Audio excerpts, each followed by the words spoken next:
Start rolling. நான் புழல் சிறையில் ஒரு மாதம் இருந்தபோது என்னோடு தான் இந்த ஆம்ஸ்ட்ராங் வழக்கில் கைது செய்யப்பட்ட குற்றவாளிகள் அத்தனை பேரும் வைக்கப்பட்டிருந்தார்கள். இது ஒரு அரசியல் கொலை. இந்த கொலையில் தமிழக காங்கிரஸ் கமிட்டியின் தலைவர் திரு செல்வ பெருந்தகை சம்பந்தப்பட்டிருக்கிறார். திமுக அமைச்சர் திரு சேகர்பாபு சம்பந்தப்பட்டிருக்கிறார். ஃபர்ஸ்ட் இந்த வழக்கில் முக்கியமாக நம்ம கவனிக்க வேண்டியது, திரு ஆம்ஸ்ட்ராங் அவர்கள் கத்தியாலும் அருவாளாலும் வெட்டப்பட்டார். இதில் துப்பாக்கியை இன்வால்வ்டு. இந்த வழக்கில் மிக மிக முக்கியமான ஒரு நபராக இருக்கக்கூடியவர் தான் இந்த சிசிங் ராஜா. இந்த சிசிங் ராஜாவை ஆந்திராவில் வைத்து கைது செய்து 24 செப்டம்பர் 2024 அன்று காவல்துறையால் கொல்லப்படுகிறார். இந்த படுகொலை சம்பவம் தமிழகத்தையே உலுக்கியது. அன்பான தமிழ் பெருங்குடி மக்களே வணக்கம். 2026 சட்டப்பேரவை தேர்தல் தொடர்பாக நாம் தொடர்ந்து உரையாடிக்கிட்டு வர்றோம். கடந்த 5 ஆண்டு கால திராவிட முன்னேற்ற கழக திராவிட மாடல் ஆட்சியில் நடந்த பல்வேறு சம்பவங்களை தேர்தல் நேரத்தில், வாக்களிக்கிற நேரத்தில் நாம் மறந்துட்டு தப்பாக போய் மீண்டும் திமுகவுக்கு வாக்களித்து விடக்கூடாது என்பதற்காகத்தான் தொடர்ந்து நான் உங்களோடு உரையாடி கொண்டிருக்கிறேன். அப்படி நாம் நினைவில் கொண்டு வந்து மனதில் வைத்து கொண்டு யோசிக்க வேண்டிய ஒரு முக்கியமான சம்பவம் எது என்றால், பகுஜன் சமாஜ் கட்சியின் தமிழக தலைவராக இருந்த திரு ஆம்ஸ்ட்ராங் அவர்களோட படுகொலை. பலருக்கு தெரிஞ்சிருக்கும், சென்னையை தாண்டியும் தமிழகம் முழுக்கவே திரு ஆம்ஸ்ட்ராங் அவர்கள் பிரபலமானவர். குறிப்பாக தலித் மக்கள் மத்தியில் மிகுந்த செல்வாக்கான ஒரு தலைவராக அவர் இருந்தார். அவரால் உதவி பெற்று வழக்கறிஞரான ஏராளமான தலித் இளைஞர்கள், தலித் மக்கள் இன்றும் சென்னையின் பல்வேறு நீதிமன்றங்களில் வழக்கறிஞர்களாக பணியாற்றி கொண்டிருக்கிறார்கள். ஒரு ட்ரஸ்ட் ஒன்று அமைச்சு நடத்திக்கிட்டு இருந்தார். பௌத்த மதத்தை தழுவியவர், பௌத்தத்தை பின்பற்றக்கூடியவர். இப்படிப்பட்ட ஆம்ஸ்ட்ராங் அவர்கள் 5 ஜூலை 2024 அன்று அவரோட வீட்டுக்கு பக்கத்திலேயே ரவுடிகளால் படுகொலை செய்யப்பட்டார். இந்த படுகொலை சம்பவம் தமிழகத்தையே உலுக்கியது. இந்த படுகொலை, இது தொடர்பான விவகாரங்களுக்குள்ளெல்லாம், இதோட பின்னணி, இதுக்குள்ளெல்லாம் போகிறதுக்கு முன்னாடி தமிழக அரசு அதை எப்படி கையாண்டதுன்றதை பார்க்கணும். சமூக நீதி அரசு என்று இந்த திமுக அரசு சொல்லிக் கொள்கிறது. அந்த ஆம்ஸ்ட்ராங் குடும்பத்தினர், ஆம்ஸ்ட்ராங் அவர்களின் மனைவி திருமதி பொற்கொடி கேட்டது என்னன்னா, அவருடைய அலுவலகம், அவர் ஒரு சட்ட உதவி அலுவலகம் வைத்திருக்கிறார் பெரம்பூரில். அந்த அலுவலகத்திற்கு பக்கத்திலேயே திரு ஆம்ஸ்ட்ராங் அவர்களை புதைக்க வேண்டும் என்று ஒரு கோரிக்கை வைத்தார்கள். தமிழக அரசு மிக கடுமையாக அதை மறுத்ததோடு அல்லாமல், அங்கிருந்து 30 கிலோமீட்டர் தள்ளி திருவள்ளூர் மாவட்டத்தில், அது ஒரு பெரிய இடுக்கு, அங்கே அந்த முதலாண்டு நினைவிடத்துக்கு போகிறதுக்கு அவ்வளோ கஷ்டப்பட்டோம். அந்த இடத்தில் தான் திரு ஆம்ஸ்ட்ராங் அவர்களை புதைக்க வேண்டும் என்று தமிழக அரசு உத்தரவிட்டு அங்கே தான் புதைக்கப்பட்டார். இந்த ஆம்ஸ்ட்ராங் அவர்களோட படுகொலை என்ன பின்னணி, யார் இதை செய்திருப்பார்கள் என்று பல்வேறு சந்தேகங்கள் எழுப்பப்பட்டன.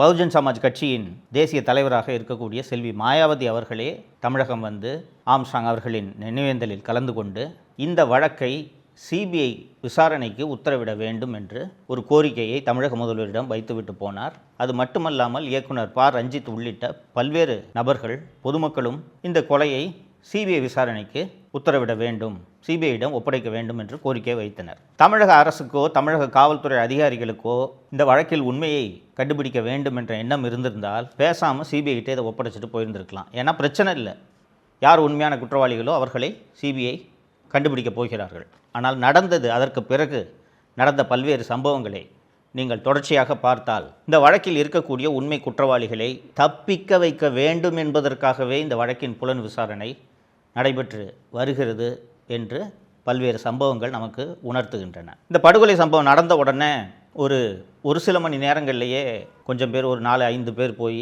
அண்ணா நகர் காவல் நிலையத்தில் சரணடைந்தார்கள். ஒரு வழக்கறிஞர் போய் அவங்கள சரணடை வைக்கிறாரு. அந்த வழக்கறிஞரையும் இந்த வழக்கில் குற்றவாளியாக சேர்க்குறாங்க. ஒரு 6-7 பேரை காவல்துறை உடனடியாக கைது செய்து விசாரணை தொடங்கி நடந்து கொண்டிருக்கிறது.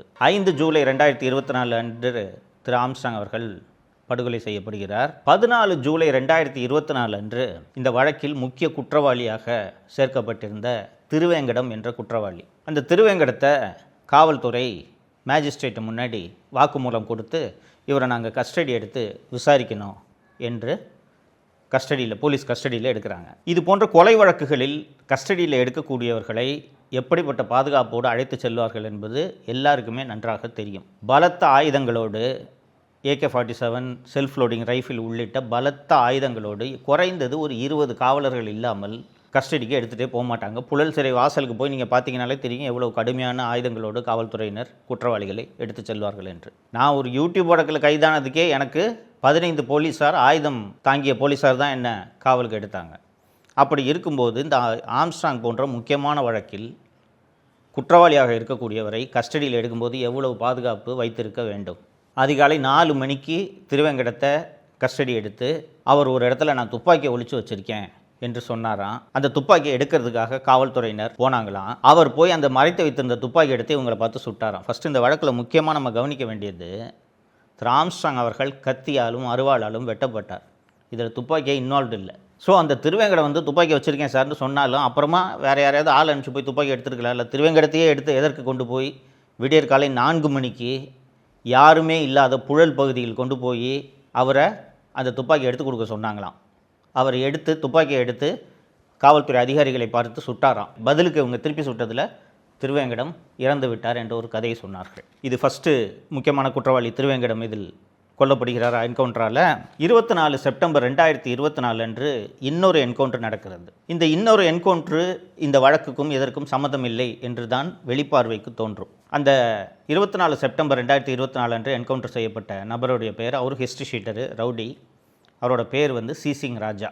நான் புழல் சிறையில் ஒரு மாதம் சென்னை சிறையில் இருந்தபோது என்னோடு தான் இந்த ஆம்ஸ்ட்ராங் வழக்கில் கைது செய்யப்பட்ட குற்றவாளிகள் அத்தனை பேரும் வைக்கப்பட்டிருந்தார்கள். அவர்களோடு பேசி கொண்டிருந்த போது தான் அவர்கள் அந்த விஷயத்தை சொன்னார்கள். இந்த வழக்கில் மிக மிக முக்கியமான ஒரு நபராக இருக்கக்கூடியவர் தான் இந்த சிசிங் ராஜா. இந்த சிசிங் ராஜாவுக்கு தான் திராவிட முன்னேற்ற கழகத்தில் அமைச்சராக இருக்கக்கூடிய திரு சேகர்பாபு அவர்களுக்கும் தமிழ்நாடு காங்கிரஸ் கமிட்டியின் தலைவராக இருக்கக்கூடிய திரு செல்வ பெருந்தை அவர்களுக்கும் இந்த வழக்கில் எவ்வளவு தொடர்பு இருக்கிறது என்ற விவரம் அறிந்த ஒரே நபர் சிசிங் ராஜா. இந்த சிசிங் ராஜாவை ஆந்திராவில் வைத்து கைது செய்து கொண்டு வரும் வழியில் அவரும் ஆயுதத்தை எடுத்து காவல்துறையினரை தாக்க முயன்று பதிலுக்கு இவங்க சுட்டதில் சிசிங் ராஜா 24 செப்டம்பர் 2024 அன்று காவல்துறையால் கொல்லப்படுகிறார். வழக்கை சிபிஐக்கு மாற்ற வேண்டும் என்று யாராவது நீதிமன்றத்தை அணுக வேண்டும். யாருமே அணுகல. கடைசியாக கிட்டத்தட்ட இந்த கொலை சம்பவம் நடந்து 1 வருடம் கழிந்த பிறகு ஜூலை 2025 திரு ஆம்ஸ்ட்ராங் அவர்களுடைய தம்பி இமானுவேல் அவர்கள் சென்னை உயர்நீதிமன்றத்தில் ஒரு வழக்கு தாக்கல் செய்கிறார். இதுக்கு நடுவில் நடந்த ஒரு சின்ன அரசியலையும் உங்களோடு சேர்த்து சொல்ல வேண்டும்.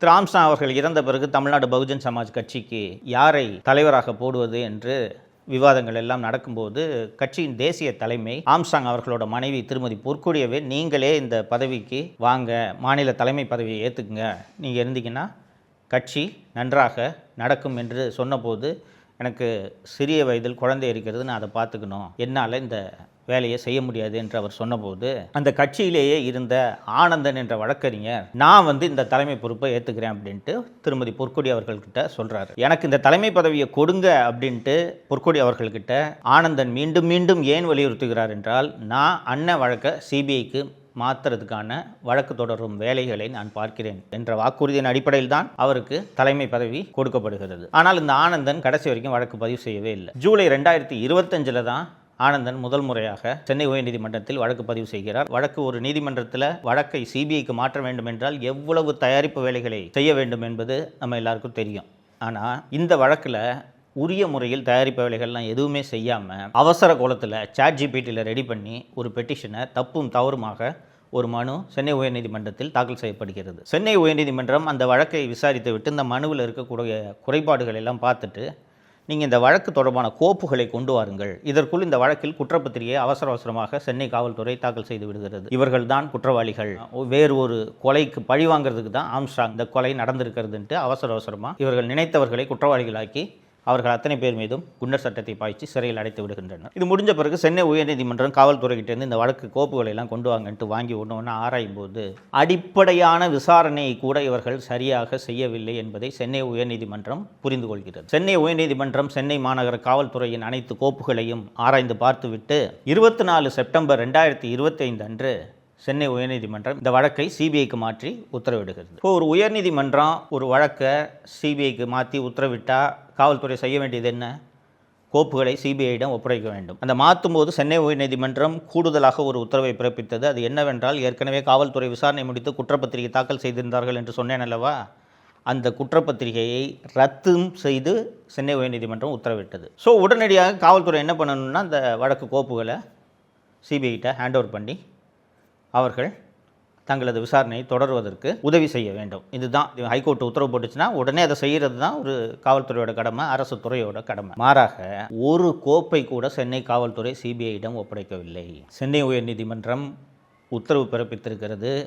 இது தொடர்பான வழக்கு கோப்புகளை நீங்கள் எங்களுக்கு கொடுக்க வேண்டும் என்று சிபிஐயும் சென்னை மாநகர காவல்துறைக்கு கடிதமும் எழுதிவிட்டது. அதற்கு பிறகும் இவர்கள் கோப்புகளை ஒப்படைக்கவில்லை. இந்த நிலையில் நவம்பர் 2025 தமிழக அரசு பல லட்சம் ரூபாய் செலவு செய்து மூத்த வழக்கறிஞர்களை நியமித்து உச்சநீதிமன்றத்தில் இந்த வழக்கு சிபிஐக்கு செல்வதற்கு உயர்நீதிமன்றம் போட்ட உத்தரவை தடையாணை பெற்றுள்ளனர். இதில் நாம் யோசிக்க வேண்டியது என்னன்னா, பகுஜன் சமாஜ் கட்சியை சேர்ந்தவர்களும் சொல்கிறார்கள், பல்வேறு பொதுமக்களும் சொல்கிறார்கள், திரு ஆம்ஸ்ட்ராங் அவர்களின் மனைவி திருமதி பொற்கொடி அவர்களே சொல்கிறார், இது ஒரு அரசியல் கொலை. இந்த கொலையில் தமிழக காங்கிரஸ் கமிட்டியின் தலைவர் திரு செல்வ பெருந்தகை சம்பந்தப்பட்டிருக்கிறார், திமுக அமைச்சர் திரு சேகர்பாபு சம்பந்தப்பட்டிருக்கிறார். இவை அனைத்தையும் விசாரிக்க வேண்டும் என்றால் சிபிஐ தான் இந்த விசாரணையை நடத்த வேண்டும் என்று இவ்வளவு பேர் கோரிக்கை வைத்த பிறகும் சிபிஐ விசாரணைக்கு இதை அனுப்பவே மாட்டேன் என்று தமிழக அரசு பிடிவாதம் பிடிப்பதன் மர்மம் என்ன? இந்த மர்மம் இப்போதைக்கு விலகாது. ஏன்னா தமிழக அரசு தப்பித்தவறி கூட இந்த வழக்கில் நியாயமான விசாரணை நடைபெற விடாது.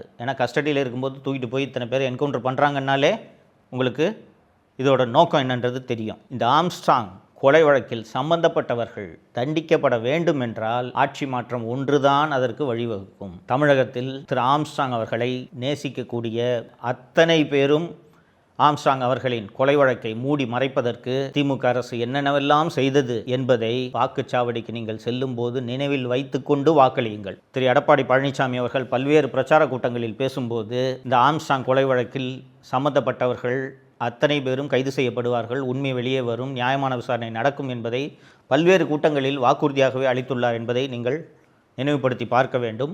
ஸோ இந்த வழக்கில் உண்மை வெளியே வர வேண்டும் என்றால் என்ன செய்ய வேண்டும் என்பதை நினைவில் வைத்துக் கொள்ளுங்கள். இன்னொரு நிகழ்ச்சியில் சந்திப்போம். நன்றி. தமிழகத்தை காப்போம்.